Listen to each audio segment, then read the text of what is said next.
talking through some of the barriers to adoption. Not to mention getting into something around, we'll look deeply at kind of the speech technologies and actually what's next when it comes to speech. So there is a Q&A planned at the end, but we also do encourage people to, as I said, to ask questions throughout, to make comments, be a part of the conversation. So here are the speakers. That's us right here. Oh, let's look at the gallery here. So I'm Derek Top. I'm the research director with Opus. Ian, why don't you introduce yourself, and then we'll pass it on to Scott. Okay, everyone, thanks for joining. I am Ian Jacobs. I am a VP and lead analyst here at Opus Research, working with Derek on all of our research around conversational technologies. And hello, everyone. I'm Scott Stevenson, CEO and co-founder of DeepGram. I'm a technical CEO. I was a particle physicist before we started DeepGram about 10 years ago. And DeepGram brought end-to-end deep learning to the speech world. And happy to be here today. Cool. Thanks. Happy to have you. And if people have questions about particle physics, maybe they could jump in there. I have a lot of questions. I don't think they're relevant right now. So, yeah, let's get into the discussion of what we're talking about today when it comes to voice and voice AI. Ian, maybe you want to tell us a little story about what we can learn going forward. Well, I want to actually go into the past to start us off here. About 15, 16 years ago, I had a 14-hour layover in Seoul on my way back to the U.S. from Bangkok. And I decided I did not want to stay in the airport. I am a big fan of Korean food. I lived in Los Angeles, which has a giant Korean population. Ate a lot of Korean food, and there were these Korean rice cakes that I was obsessed with. And I knew that there was a neighborhood that specialized in them, like one street that had just row after row after vendor. I'm like, that's a perfect kind of mission for a short layover in a town you don't know. So I went from the airport into town, and this was, whatever it was, 15, 16 years ago. I did not have a modern smartphone with like Google Maps at my disposal. I was working off a paper map that I got at the airport, and I got lost. And I speak no Korean, by the way, and I can mangle the name of the thing I was looking for, and I kind of knew the name of the neighborhood was something like Nangwon-dong, and I was just trying to find my way. Finally, I went into a shop, and the shopkeeper didn't seem to speak English. Kind of figured out what I wanted by pulling out her phone, which looked like a miracle, a modern marvel back then. Like, their phone was way better than anything I had. And she pulled out a translation app. And I'm sure it was incredibly rudimentary by today's standards, but the fact that I could sort of get across what I was looking for and she could help me. By the way, I was like a 6-minute walk away from where I was going, so I hadn't done that badly. I just couldn't actually find the right street. And she got me there.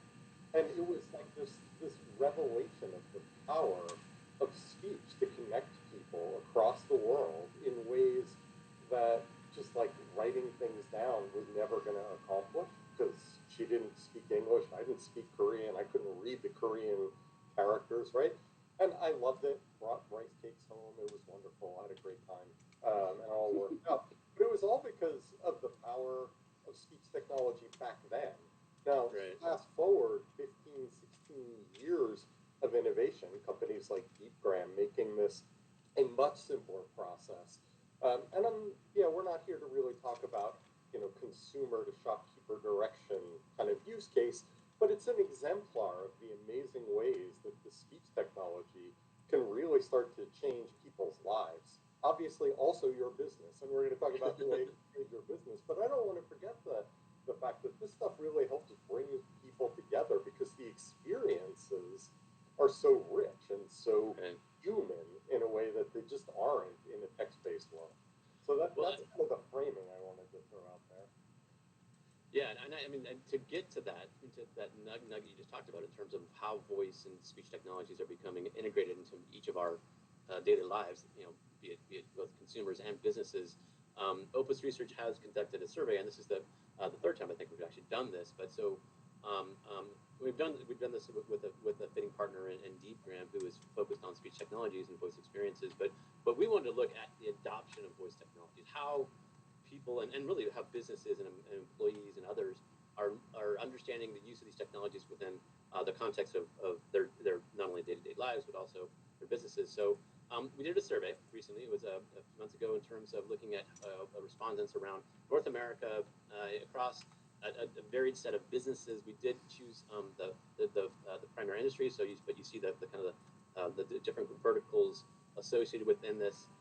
82% of the respondents were from the U.S. and mostly from large corporations. We were looking at kind of $100 million and above, and then also a range of roles within the organization, but still being decision makers. So from business units and C-suites, but also those involved in purchasing and the kind of the buying decisions that go into some of these technologies. So that's the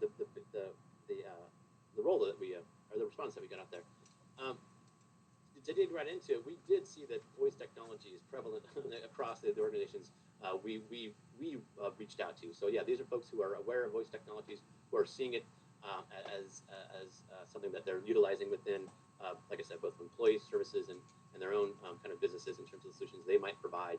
So a large majority are currently using the voice technology, which again, I mean, in our minds speaks to this what we'll see going forward, the foundational kind of core pillar that voice can provide within organizations, and then that as kind of the gateway, the entry to how businesses can use them. The data point on the right looks at kind of capturing speech data and then actually transcribing it. So again, this is something we in the previous years we looked at this. This was a lower level of respondents were capturing, at a much lower level we're actually utilizing and transcribing, which shows to the kind of the underutilized resource that is speech technology and voice assets and how businesses can use them. So so Scott, in terms of is this something that resonates with what you're seeing with the folks that you talk to?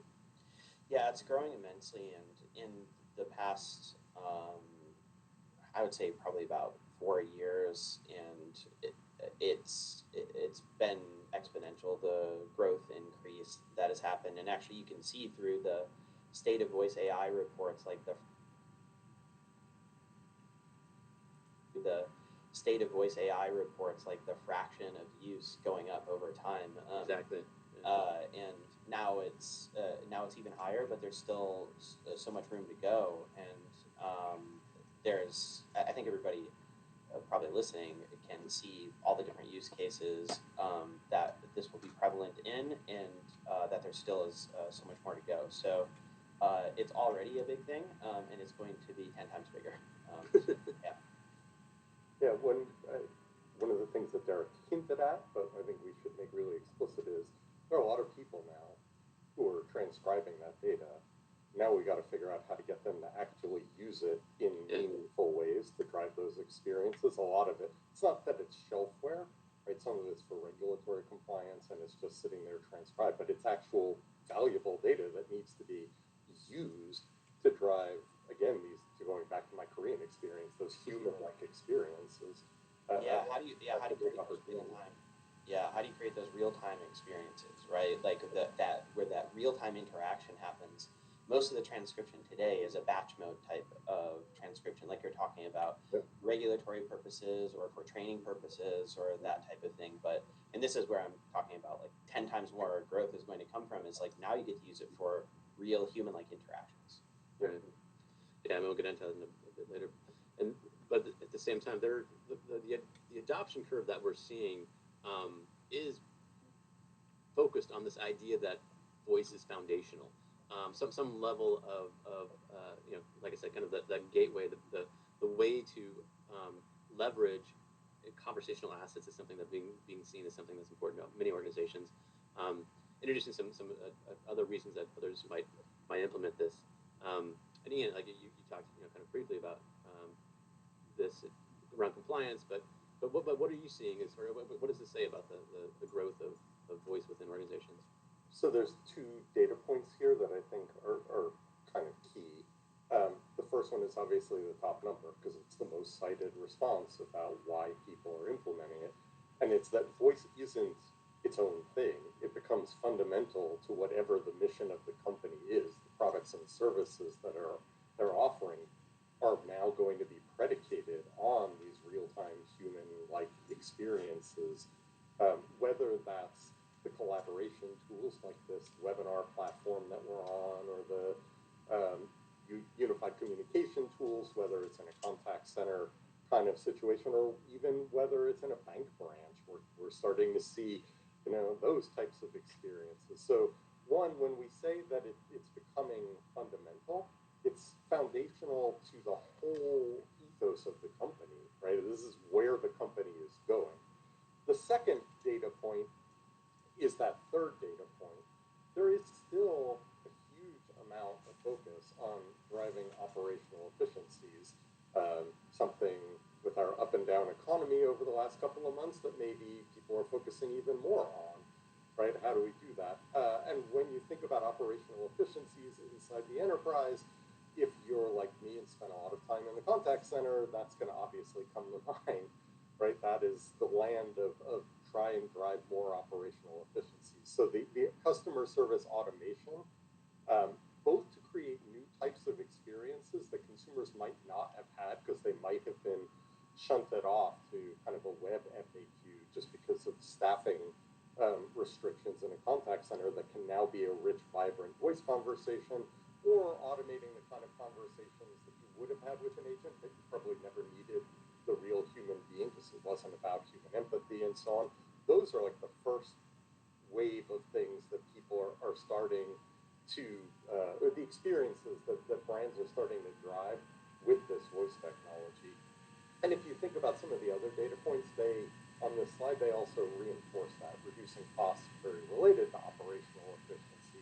Not always, but often a similar driver. And then increasing revenues is not as highly cited, but again, that is a new contact center use case that we're starting to see. If you free up the human agents by removing a lot of the sort of rote work that they had done through voice automation, when those human agents engage with you, they have more time to start to drive relationships, build in the cross-sell and upsell and so on. So that may be a little bit of an indirect way that the increased revenue use case will drive voice solutions, but it's not negligible. It's something real. Yeah, no, and I think that's an important distinction there in terms of, and it is something that we saw in the survey a couple times in terms of customer service automation, providing some kind of beginning easy ways to start around automation and increasing revenues and seeing the growth, the potential use cases around revenue generation as being also there, but not quite. There isn't quite a ready for prime time just yet in terms of, and identifying the use cases within the contact center, or obviously beyond contact center, is important. So there is some conflicting data in terms of our survey that we looked at that. I also just want to mention too that the survey data is available in a report called State of Voice AI that we'll show for everyone how to have access to it at the end. But yeah, around the idea of customer service automation, we were particular in this survey to look at voice AI and quote unquote voice AI agents and what that means to you as an organization and how do you get started. Scott, you want to tell us a little about what this kind of beginning of the frontier of voice AI and what it might mean for some organizations? Yeah, absolutely. So in 2024, the global voice AI market reached 5.4 billion, which is a 25% increase from the previous year. So a lot of growth. The compound annual growth is huge. And we've already seen voice AI agents gain steam in the market.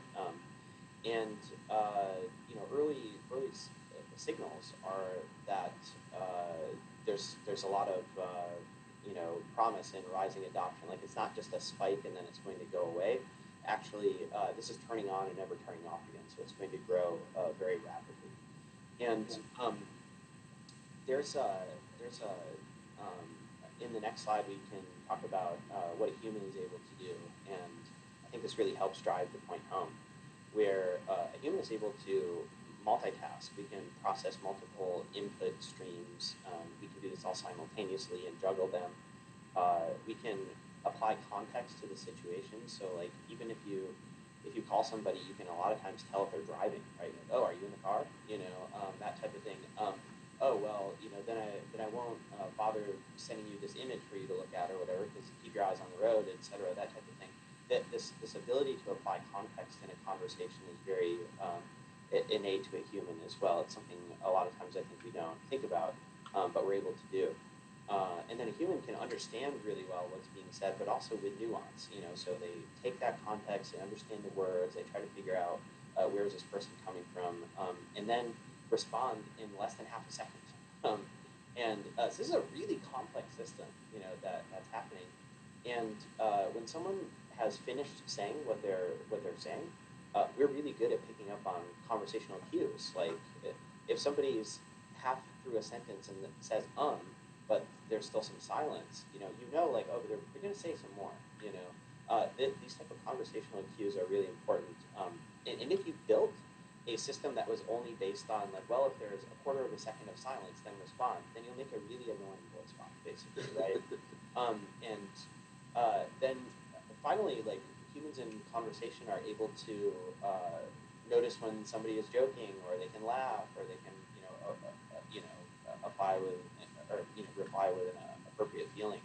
Um, you can notice like when you build a voice agent now with today's systems, like literally today's systems, some of that is missing. And I like to think of this from the standpoint of like a human or like a voice Turing test, and just how human-like is it if you have a 5-minute conversation, and then finally, what happens is humans can take action. So they could respond, but they can also do things. You could say, hey, can you pick up some milk on the way home?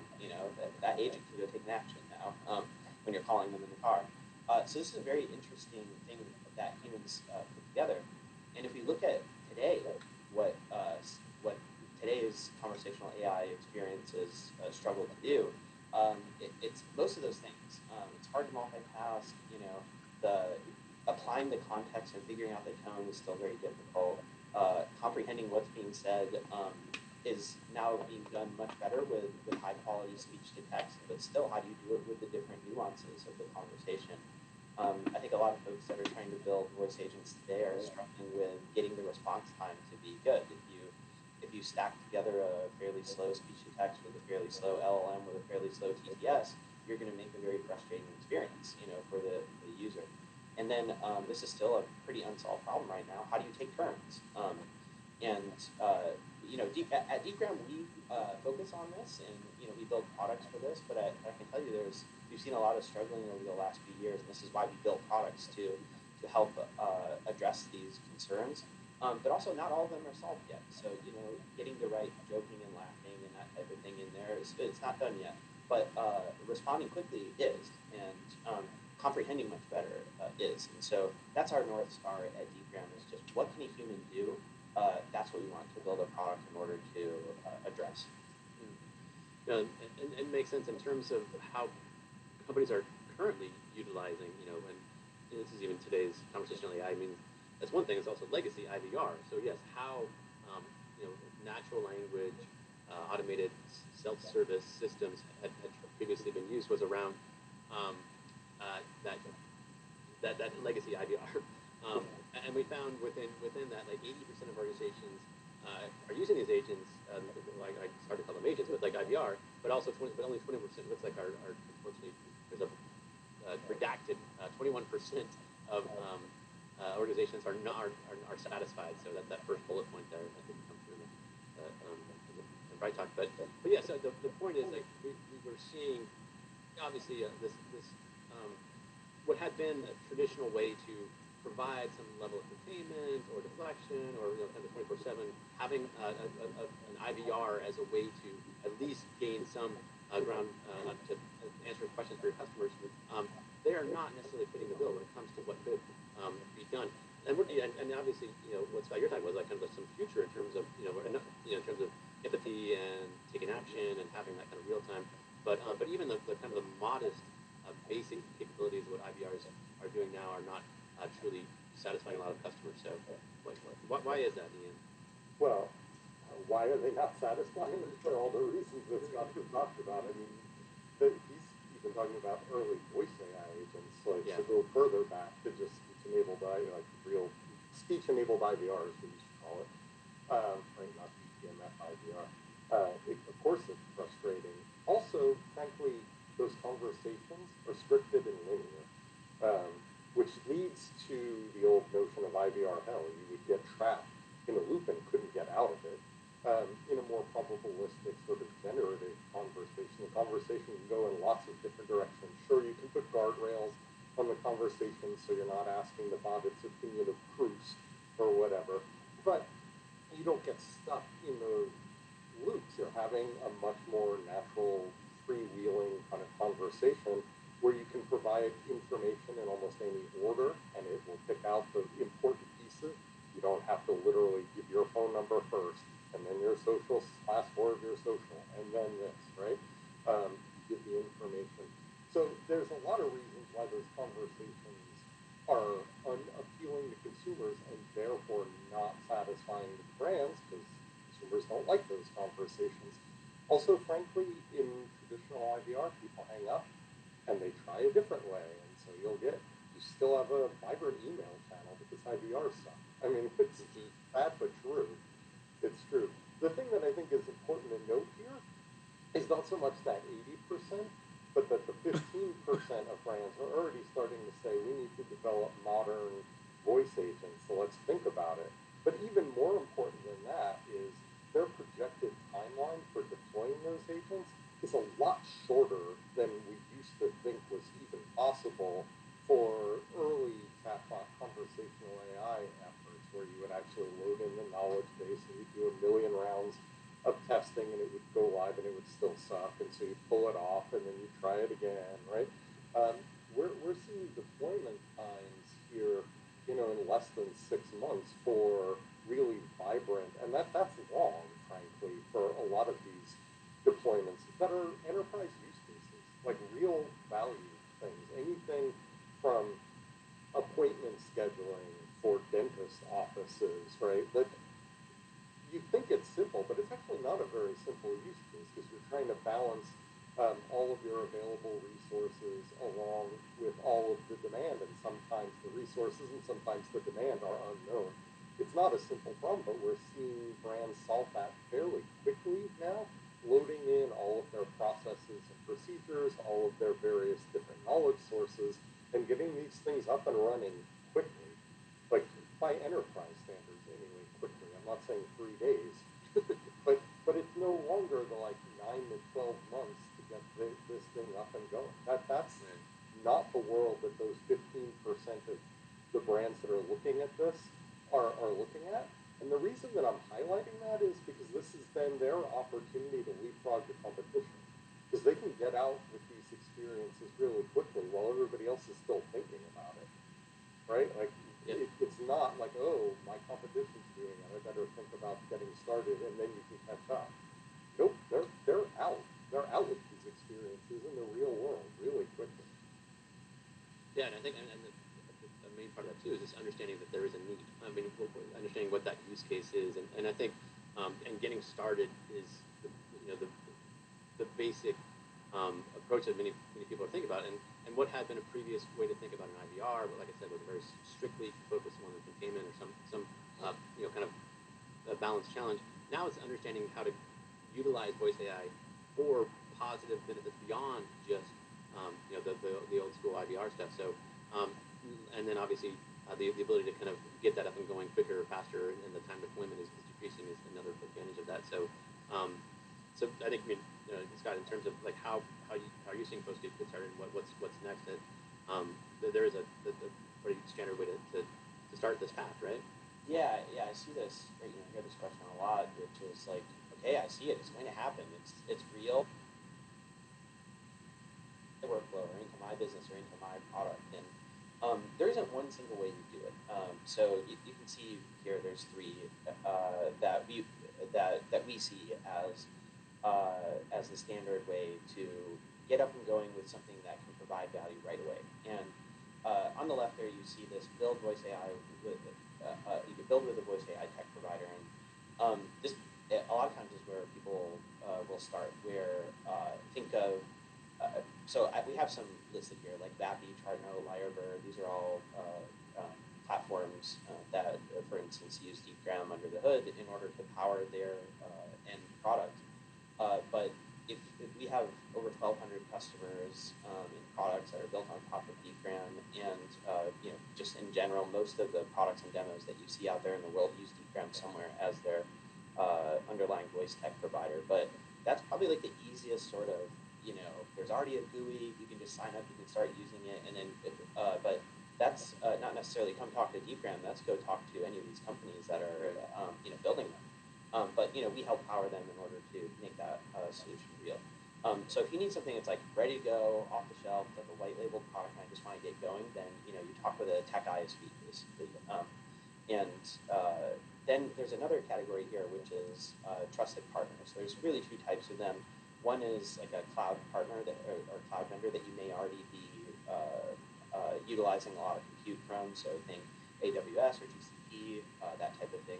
And they're typically not going to build the solution for you, but they're going to give you the tools in order to allow you to build the solution. It's a good in between between you building everything yourself. And then there are others like Core or Cognigy that DeepGram partners with, where you can go to them and say like, I have this one problem in my call center where people are calling in, where, like, for instance, we're trying to schedule dentist appointments or whatever it is, and then you make a tuned solution just for that. But this isn't just buying, an off-the-shelf product to do it, and it's also not, hey, you have to figure it all out yourself, right?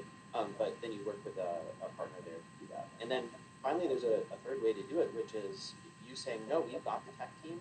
We know what we want to build. We might not know all the individual details, but we just want to work with a consultative partner in order to build it ourselves. And so, for instance, like there's a name that you see here, Jack in the Box, that did this with DeepGram, where they wanted to power their voice agents in drive-thrus, and they built it directly and are serving their own customers. And so there's multiple paths to adopt this feature.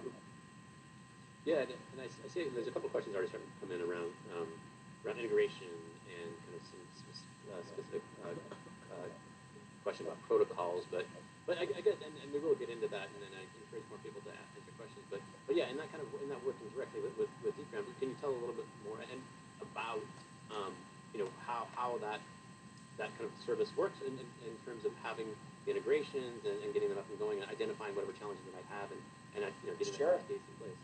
Yeah. So we have integrations with NICE and Genesis and Twilio and like all these big providers, and so it depends on exactly what you're trying to accomplish. But you may just be like a drop-down selection away from utilizing the next technology, or you might need to find a new partner that's actually AI enabled in that way, or you might have a specific case that you want to work on internally. But just to speak about some of the different protocols and that type of thing. You're talking about the world of like getting MRCP to work with fully duplex WebSockets, and like if you want to make those work, and you have a team that like knows what that means, then you probably want to think like maybe we should be building this ourselves or working with a trusted partner, right? If you're thinking I don't know what any of that really means or whatever, then you probably want to be thinking one of these partners that helps build it for you, or a product that's already built. One of the other categories of potential partners that are out there for that middle box, I guess, we're also starting to see, if you're working with BPOs, a lot of the BPOs are starting to integrate in the speech technology predicated on technology like DeepGram as the foundational element to provide AI agents as part of the overall service program that they're offering. And to Scott's point, you don't need to know the foundational technology. It's on them to make it work. You just get to haggle with them over the results and tune it to get the results that you're looking for, which again could be containment, or it might be revenue generation, whatever the actual use case you're targeting. So there's actually quite a few types of trusted partners that are out there for you that you could work with. Yeah, Deloitte and a handful of others are really taking this to heart and going out and helping build solutions. So getting back to the survey in terms of what and this is something we've touched on throughout, but what are the kind of the the most compelling use cases in terms of getting started, identifying what is your business need, where what are ways that voice AI agent and could provide value within your organization. This was obviously a multi-answer question, but we see order taking, as far as that very automatable solution around what had been, can be a pretty simple task, but at the same time could be used by voice AI agent. We see it around answering FAQs, that appointment scheduling, again, like within the context of certain use cases around healthcare or others in retail, having that ability to not only get answer those questions, get them to schedule an appointment. There is a revenue generation part of that, right? In terms of like obviously building the business, and there's what we see here is a pretty straightforward I'm sorry, a straightforward business value and an ROI, but yeah, Scott. I mean that would I mean again I want to think that the customers you're talking with, the partners you're talking with, are leveraging these types of use cases. Yeah, it's we see it horizontally across everything. Yeah. But if you want to look at where the big usage and adoption is now, it's and the big addressable market, it's in customer success and customer service calls. It's in order taking, drive-throughs, or phone, or checking in on your tracking number, yeah, that type of thing. And then another sort of sleeper area here that a lot of people don't necessarily think about is just the whole medical world, where there's just not enough help from an agent helps, and so the medical transcription and electronic health record filling out and appointment setting and all of that stuff is just really big, and so we see a lot of adoption in that area as well. And I'd highlight here too, and then maybe you make a comment on that. The last, what we saw down on the bottom here is around resolving services, so like a little more complex types of requests, and those are still at a level that maybe aren't always that easy to automate. Yeah, or you automate portions of it and then hand off to a human, like they're pre-baked or something, that type of thing. Yeah, one thing I forgot to mention is the business meetings, and certainly what we're in right now could categorize as that too. But like these meetings that we have internally or with customers, or addressing a large audience, this is happening all day every day now, and there's about 35 or